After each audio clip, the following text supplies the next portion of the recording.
Welcome to Sweet Life Beat Life. We hope this video helps. In this video, I will explain how to play town in Hay Day.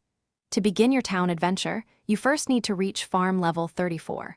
Once there, repair the train station, which costs 69,000 coins and takes 3 days to complete. The town offers a unique way to earn valuable resources by serving charming visitors. You'll manage several service buildings, each providing different goods and services to your guests.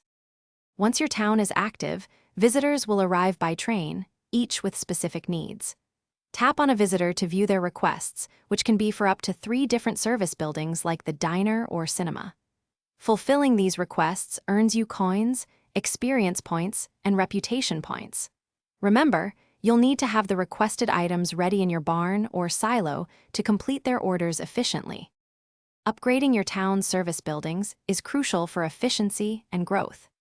Each upgrade can increase the number of visitors a building can serve or decrease the time it takes to complete an order.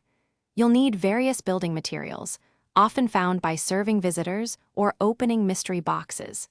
As you serve more guests, you'll earn reputation points, which advance your town level and unlock exciting new buildings and perks. Beyond the daily grind, the town offers fantastic long-term benefits. The personal train, unlocked at reputation level 3, lets you collect visitors from your friends' towns, boosting your earnings. Fully serving visitors often rewards you with rare expansion materials, tools, and even puzzle pieces. Playing the town consistently provides a steady stream of coins, experience, and essential items, making it a vital part of your Hay Day farm. Thanks for watching. Consider subscribing if we helped you.